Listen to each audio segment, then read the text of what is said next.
का अपना exclusive channel SRJ Hindi academy आप सबों का पुनः स्वागत करता है। आज के इस वीडियो में मैं पढ़ाने जा रही हूँ शब्दालंकार के भेदों को। इसके पहले जो अलंकार से संबंधित वीडियो था वहाँ आपने जाना है अलंकार किसे कहते हैं, अलंकार के भेदों को। उसके लिए मैंने एक फ्लो चार्ट बना दिया है, अलंकार, उसके दोनों भेद और उन भेदों के भी भेद। तो ये फ्लो चार्ट का आप स्नैपशॉट ले सकते हैं, क्योंकि परीक्षा में 2-3 नंबर के सवाल ये होते हैं कि अलंकार की परिभाषा, अलंकार के भेद। हालांकि इसके 3 भेद बताए गए, शब्दालंकार, अर्थालंकार और उभयालंकार, परंतु ये 2 ही भेद ज्यादा चलते हैं। तो ये तो आप याद ही कर लीजिए, क्योंकि परीक्षा में इससे 1-2 नंबर का सवाल रहेगा ही। और शब्दालंकार के 4 भेद, अनुप्रास अलंकार, यमक, श्लेष, पुनरुक्ति, प्रकाश। और अर्थालंकार के 5 भेद, उपमा, रूपक, उत्प्रेक्षा, अतिशयोक्ति और वक्रोक्ति। तो ये एक फ्लो चार्ट मैंने बना दिया है कि आपको याद करने में सुविधा होगी। इसको आप अपने एक किसी कार्डबोर्ड पर बना के अपने टेबल पर रख लीजिए, ताकि इसको आप आते जाते देख सकें। ठीक है, तो पाठ प्रारंभ करती हूँ। शब्दालंकार। एक लाइक, सब्सक्राइब तो करना बनता है। अगर वीडियो आप देख रहे हैं, लाभ उठा रहे हैं, तो कृपया एक कमेंट अवश्य दीजिए, ताकि मैं और प्रोत्साहित होकर आपके लिए अच्छे वीडियो बनाऊं। ठीक है, तो शब्दालंकार आप सभी पढ़ चुके हैं। अलंकार काव्य की शोभा बढ़ाने वाले धर्म को अलंकार कहते हैं। उसके 2 भेद, शब्दालंकार, अर्थालंकार। शब्द जोड़ अलंकार, अर्थ जोड़ अलंकार। शब्दालंकार क्या हुआ? क्योंकि मैं सिर्फ आज इसी के बारे में बताऊंगी। शब्दालंकार दूसरा वीडियो होगा, इससे संबंधित होगा। तो शब्दालंकार वैसे अलंकार होते हैं जहां शब्दों के प्रयोग से सौंदर्य में वृद्धि होगी, काव्य में चमत्कार उत्पन्न होगा, वही शब्दालंकार कहलाता है। मैंने बताया था पिछले वीडियो में भी, जब कविता में किसी शब्द विशेष के कारण सुंदरता उत्पन्न हो, वहां क्या होगा? शब्दालंकार होगा। दूसरी बात, उस शब्द विशेष में बदलकर यदि कोई अन्य पर्यायवाची शब्द लिख दिया जाए तो कथन में सुंदरता तो बनेगी। क्या होगा? कथन में सुंदरता बनेगी क्या? नहीं बनेगी। क्या होगा? उससे अर्थ जो बदलेगा वो खराब हो जाएगा, गड़बड़ हो जाएगा, और वो शब्दालंकार की शोभा को समाप्त कर देगा। तो शब्दों के प्रयोग में हमें सावधानी बरतनी है कि शब्दों के प्रयोग को हम कर रहे हैं अपनी कविता में, तो काव्य की शोभा वो बढ़ाएगा, न कि शोभा को समाप्त करेगा। जैसे उदाहरण देखिए, मैंने बताया भी था कि रहीमन पानी राखिए, बिन पानी सब सून, और पानी गए न उबरे, मोती मानस चून। तो इस दोहे में क्या है? रहीम ने इस दोहे में क्या कहा है कि इस दोहे में पानी का पर्याय अगर हम नीर, जल, वारी रख दे तो उसका काव्यगत सौंदर्य क्या होगा? समाप्त हो जाएगा। तो हमें इसी बात का ध्यान रखना है कि हम उसके पर्यायवाची शब्दों का प्रयोग करने से हमारा सौंदर्य तो बिगड़ तो नहीं रहा है, इस बात का ध्यान रखना। दूसरा उदाहरण भी ले सकते हैं कि काली घटा का घमंड घटा। यहाँ घटा शब्द का 2 अलग-अलग अर्थों में प्रयोग हुआ है। वहां यह भी देखने को मिल रहा है कि काली घटा का घमंड घटा, तथा उसकी आवृत्ति किसकी? घ वर्ण की आवृत्ति से उसकी सुंदरता जो है वह बढ़ जा रही है। तो शब्दालंकार वैसे ही अलंकार होते हैं जिसके प्रयोग से सौंदर्य में वृद्धि होती है, चमत्कार उत्पन्न होता है। इसके 2-3 बात है कि इससे श्रुति माधुर्य उत्पन्न होता है, संगीतात्मक ध्वनि से एक झंकार पैदा होती है जो कविता के प्रभाव को बढ़ाती है, कविता को प्रभावशाली बना देती है। यही शब्दालंकार की विशेषता है। ठीक है, अब शब्दालंकार के भेद। अनुप्रास, अनु जोड़ प्रास। अनुप्रास बना है 2 शब्दों के मेल से, अनु जोड़ प्रास। इंग्लिश में इसको एलिट्रेशन कहते हैं, एलिट्रेशन। सबसे आसान अलंकार है यह पहचानना भी और इसको जानना भी। अनु का मतलब बार बार और प्रास का मतलब वर्ण। इस अनु का मतलब होता है, अनु बार बार पीछे भी होता है, और प्रास का मतलब वर्ण। यही आपको इसकी परिभाषा मिल गई। अनुप्रास को हम वर्ण साम्य भी कहते हैं। इस अनुप्रास का एक और नाम है यह वर्ण साम्य, यानी वर्ण जो है वह सम वर्ण जो है वह समान रूप से रहेगा। तो अनुप्रास अलंकार है क्या? एक ही वर्ण की आवृत्ति हो। सरल शब्दों में हम इसको यह कह सकते हैं कि कोई अक्षर जब किसी कविता में बार बार प्रकट हो तो वहां अनुप्रास अलंकार होगा। उदाहरणों से आपको स्पष्ट हो जाएगा। देती हूँ मैं उदाहरण।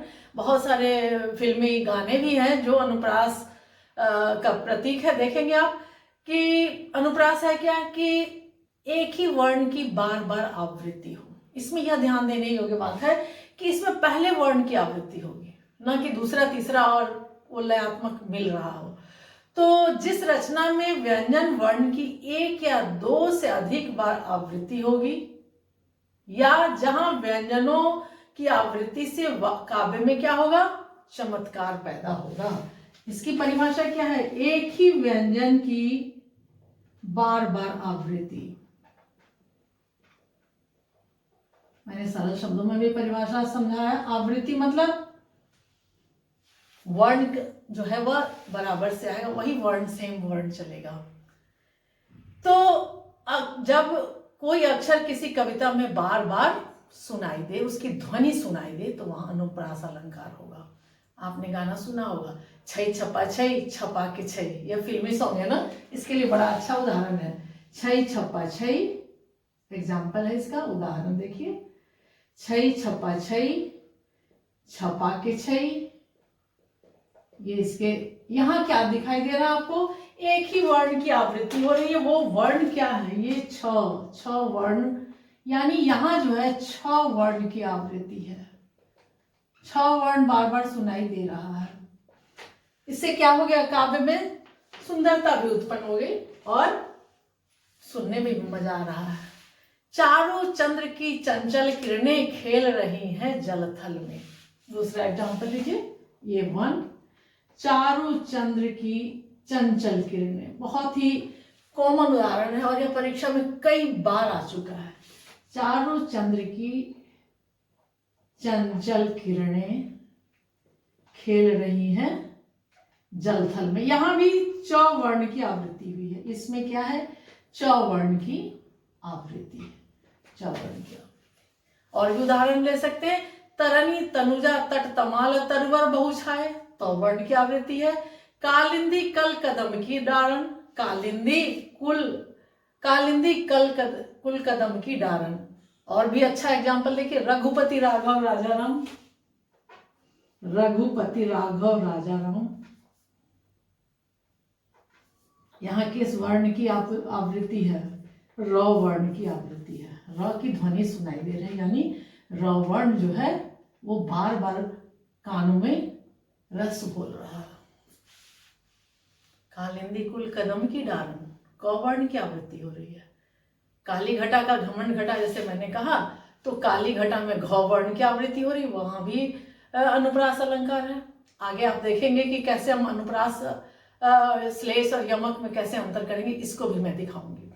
तो अलंकार को जानने का सबसे महत्वपूर्ण तरीका क्या है? अगर मैं एलिट्रेशन यहां दे रही हूं, अलंकार, अनुप्रास, एलिट्रेशन, तो ये तीन बातों पर निर्भर करता है।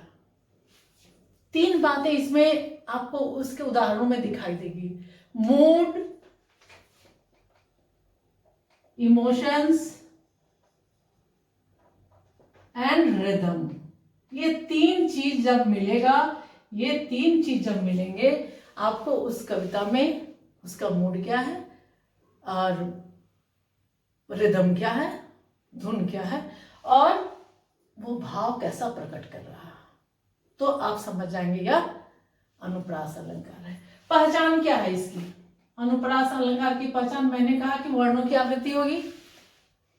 यह पहचाना बहुत सरल है, क्योंकि एक दूसरे से जुड़े शब्दों के आरंभ में एक ही ध्वनि उत्पन्न होगी। मैंने बताया कि छै छपा ये सारे वर्ण एक दूसरे से जुड़े हुए हैं और सब जगह आप देख रहे हैं कि ये जो छ की ध्वनि सुनाई दे रही है, सेम वर्ड है, सेम अक्षर है और वह ध्वनि सुनाई दे रही है। इसीलिए इसे पहचानना सबसे आसान है कि एक ही तरह की ध्वनि उसमें उत्पन्न होगी। और यह भी जरूरी है कि सभी शब्द एक ही अक्षर से शुरू हो, यह इसकी पहचान है। एक ही अक्षर से शुरू होगा, एक ही अक्षर से शुरू होगा, यही अक्षर से शुरुआत होगी, यही है अनुप्रास अलंकार की पहचान। एक इंपॉर्टेंट बात बता देती हूँ, रियल फ्राई, ये कोविड जिस समय था उस समय सबसे लंबा अनुप्रास बनकर ये वर्ल्ड रिकॉर्ड बनाया था। रियल फ्राई आप खोज लेंगे, रियल फ्राई, ये सबसे बड़ा अनुप्रास अलंकार का ये विश्व रिकॉर्ड है, रियल फ्राई। ठीक है, तो यह अनुप्रास अलंकार तो मेरे ख्याल से स्पष्ट हो गया होगा, जहां एक ही वर्ड की बार बार आवृत्ति हो। अब आएंगे हम यमक, पन। यमक अलंकार क्या है? आपने देखा एक ही वर्ण की आवृत्ति हुई तो वो हो गया अनुप्रास। अब मैं यमक पर आ रही हूं, इसको पन जिस वाक्य में एक ही शब्द की बार बार पुनरावृत्ति हो, लेकिन क्या होगा, एक ही शब्द की बार बार, वहां वर्ण की आवृत्ति थी, यहां शब्द की आवृत्ति बार बार हो, तो वहां उसका अलग अलग अर्थ लेकर आएगा। एक ही शब्द की बार बार आवृत्ति हो, जिस वाक्य में एक ही शब्द की बार बार आवृत्ति हो, एक ही शब्द की बार बार आवृत्ति हो, पर वो शब्द जो है अलग अलग अर्थ लेकर आएगा। ठीक है, हर बार उस शब्द का अर्थ जो है वह अलग अलग हो जाएगा। जैसे गाना है सोना कितना सोना है, यह भी इसका उदाहरण है, सोने जैसा तेरा रूप। ये गाना आपने सुना है, सोना कितना सोना, सोना कितना सोना है, ये भी इसमें है, सोना जैसा तेरा रूप। ये गाना आपने सुना होगा, फिल्मी गाना, सोना जैसा तेरा मन। दूसरा उदाहरण, कनक कनक ते सौगुना मादकता अधिकार, यह भी बहुत ही फेमस उदाहरण है, मशहूर यमक के लिए। कनक कनक ते सौगुना मादकता अधिकार, मादकता अधिकार, वापाए बौरात नर, वापाए बौरात नर, वाखाए बौराए। ये पंक्ति जो है, यह किसकी पंक्ति है? बिहारी लाल की पंक्ति है। ये पंक्ति बिहारी लाल ने बनाया। मुझे तो लगता है कि बिहारी लाल ने जिस समय लिखा था उसने यह भी नहीं सोचा था कि यहाँ पर अलंकार कौन कौन से, वो तो अलंकार हम सभी ही देख रहे हैं ना इसमें, कि कनक कनक ते सौगुनी मादकता अधिकार, वाखाए बौरात है, वापाए बौरा है। बिहारी की यह पंक्ति है। इसमें पहला कनक, ये दो बार आया है कनक शब्द, ये कनकिया है, एक कनकिया है। ये कनक जो है वह सोना के बारे में बता रहा है, सोना जो गोल्ड होता है, कीमती। और ये जो है वह धतूरा, जिसको खाने से नशा आता है, धतूरा, धतूरा का फल होता है, वो बहुत ही मादक माना जाता है, उससे नशा उत्पन्न होता है। तो यहाँ एक कनक, सोना को पाने से भी लोग बौरा जाते हैं, ज्यादा अधिक संपत्ति होने से जिस तरह से आदमी बौराता है, उसी तरह से अगर धतूरा खा लेगा तो वहां भी वह, उसका मादकता जो है वो भी बढ़ जाएगी। तो यहां जब देख रहे हैं कि शब्दों के, दो शब्दों का प्रयोग हुआ है और दोनों का अर्थ अलग अलग हो रहा है, वही हो गया यमक अलंकार। ठीक है, दूसरा, यमक का शाब्दिक अर्थ क्या है? यमक का शाब्दिक अर्थ ही होता है जुड़वा। इसका शाब्दिक अर्थ है जुड़वा, जुड़वा इसका शाब्दिक अर्थ है, ये याद कर लीजिएगा, जुड़वा इसका शाब्दिक अर्थ है। किसका? यमक का। जुड़वा यानी युग्म शब्द या जोड़ा, युग्म शब्द, युग दो शब्दों, युग्म भी कहते हैं, जुड़वा को हम युग्म शब्द भी कहते हैं। दूसरा उदाहरण भी ले सकते हैं कि 3 बेर खाती थी, 3 बेर खाती है, 3 बेर खाती थी, 3 बेर खाती है। यहां पर भी देखिए, इस बेर और इस बेर में 2 बार प्रयोग हुआ है। ये बेर एक फल है, प्लम, और ये 3 बार, 3 टाइम्स, और ये एक फल है, तो यहाँ पर शब्द में काव्य में सौंदर्य बढ़ गया है। क्यों? क्योंकि एक ही शब्द की बार बार आवृत्ति हो रही है, पर दोनों के अर्थ जो है वह बदल गए हैं। तो किसी कविता में एक ही शब्द दो या दो से अधिक बार आ जाए वहां यमक होता है। माला फेरत जुग गया, फेरा न मन का फेर, कर का मन का डारी दे, मन का फेर। ये भी बहुत अच्छा। मन का मतलब एक मोती होता है, मन का मेरे मन की बात, वो मन का। नगन जराती वे नगन जराती है, ये भी एक अच्छा उदाहरण है। नगन जराती,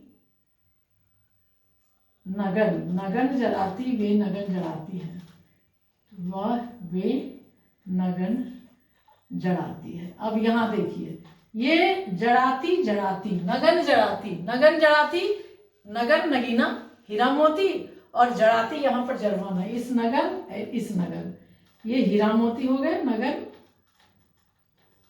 ये जुड़वाती जड़वाती है, और दूसरा नगन जो है वह नेकेड होना, नग्न वस्त्रहीन होना, जो कि सर्दी में वस्त्रहीन अगर होंगे तो सर्दी में वह वस्त्रहीन, सर्दी में आप ठुमक जाएंगे, सर्दी में मना करता है कि नग्न वस्त्र, बिना वस्त्र के आप नहीं रहिए। तो एक जड़ाती जो है वह सर्दी में जो हमें कष्ट होता है, मरने लगता है लोग ठंड से, वो बात आ गई।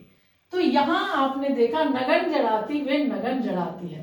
तो दोनों ही पंक्तियों में आप देख रहे हैं, दोनों ही काव्य में सौंदर्य बढ़ गया है शब्दों के कारण, पर उसके अर्थ विशेष में फर्क हो गया है। यही है यमक, जिसका अर्थ है जुड़वा या युग्म। इसे ही कहते हैं यमक अलंकार। अब आएंगे तीसरा, श्लेष अलंकार।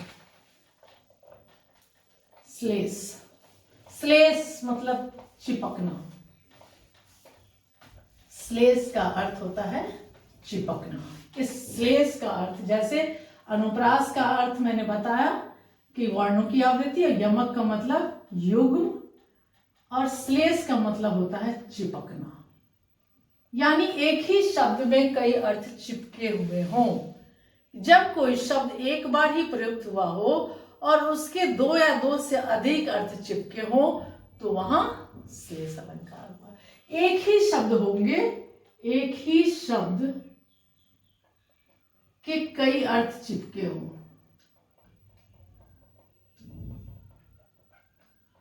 अब एक बार यहां स्पष्ट कर देती हूं, यहां वर्ण आया, यहां शब्द आया, और यहां एक ही शब्द होगा, उसके कई अर्थ। ये तीसरी बात है जो कि श्लेष के लिए दी है। मेरे मानस के मोती मन मान सरोवर, मेरे मानस के मोती मन मान सरोवर। जैसे मधुबन की छाती देखो सूखी इसकी कलियां। उदाहरण देखिए, उदाहरण,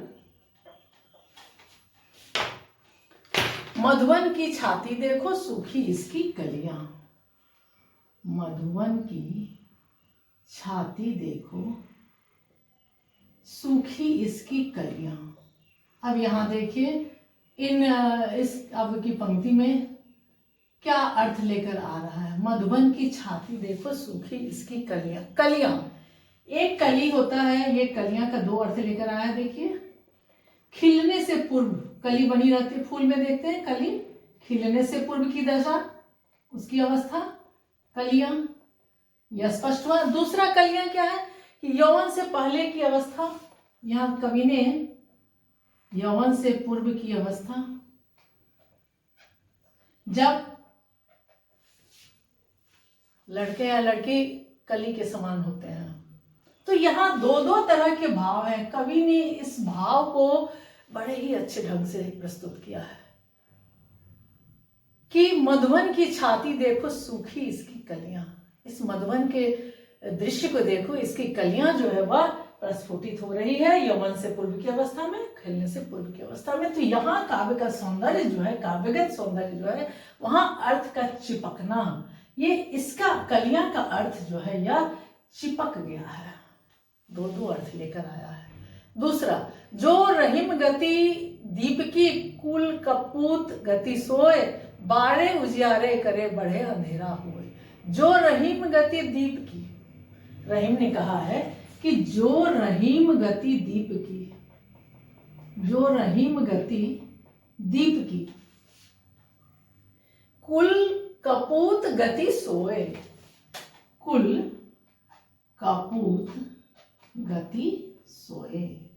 अब यहां देखिए दूसरी पंक्ति में कि 12 उजियारो करो, 12 मतलब 12 उजियारे करो,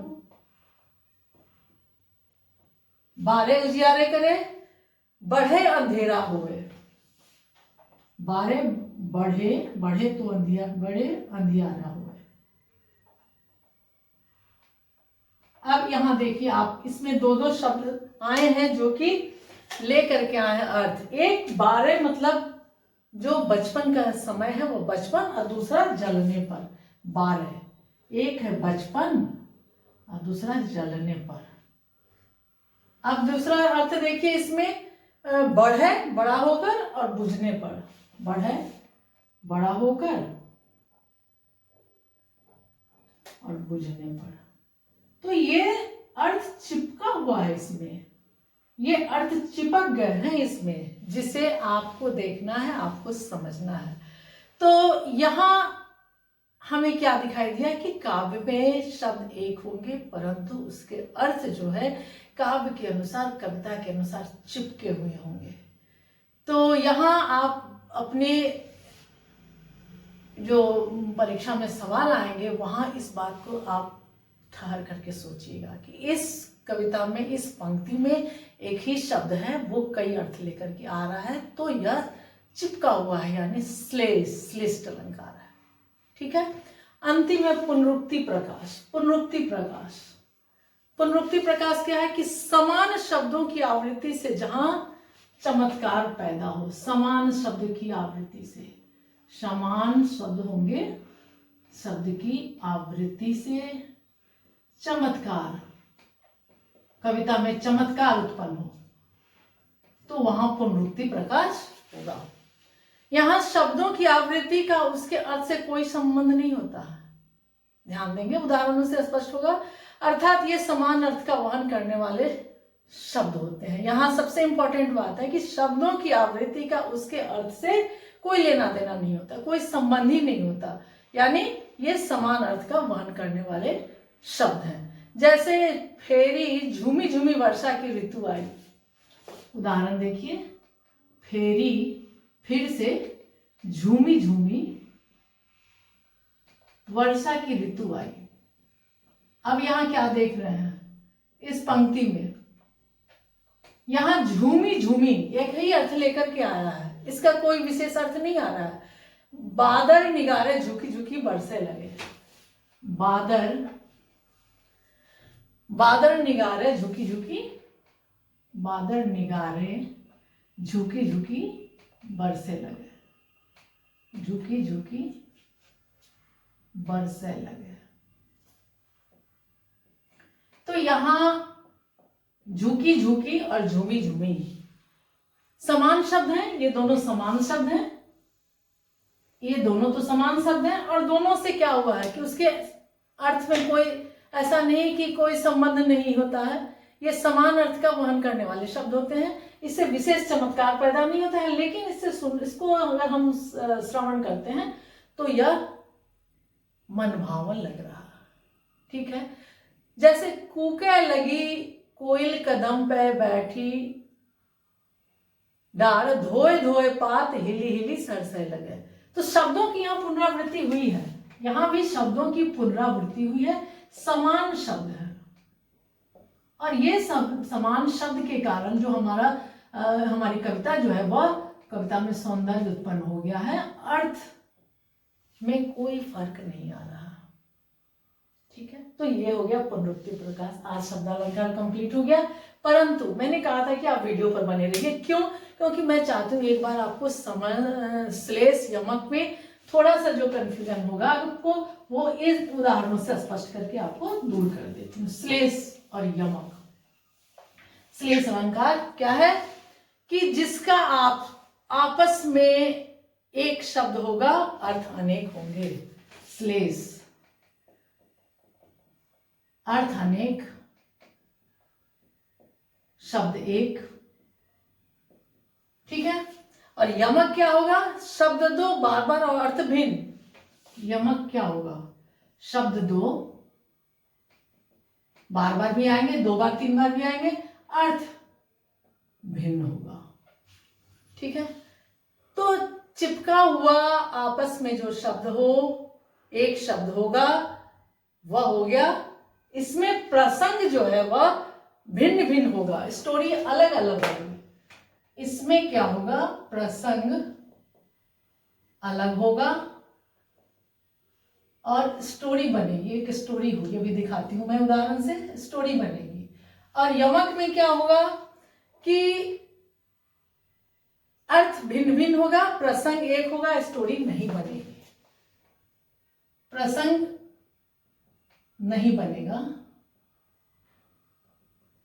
प्रसंग होगा, प्रसंग होगा पर स्टोरी नहीं बनेगी। अब देखिए, जो मैंने उदाहरण आपको दिया था कि रहीमन पानी राखिए बिन पानी सब सून, पानी गए न उबरे मोती मानस चून। अब ये एग्जाम्पल एक बार फिर से आपको मैं दोहरा रही हूं। रहीमन पानी राखिए बिन पानी सब सून, इससे आप बिल्कुल ही क्लियर कर लेंगे।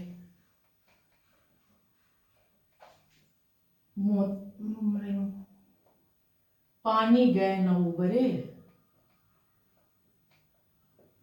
मोती मानस चून। यहां पर जिन शब्दों का प्रयोग हुआ है, रहीम ने शब्दों का प्रयोग किया है, वहां देखिए कि मोती के संदर्भ में पानी का अर्थ, ये पानी का क्या है?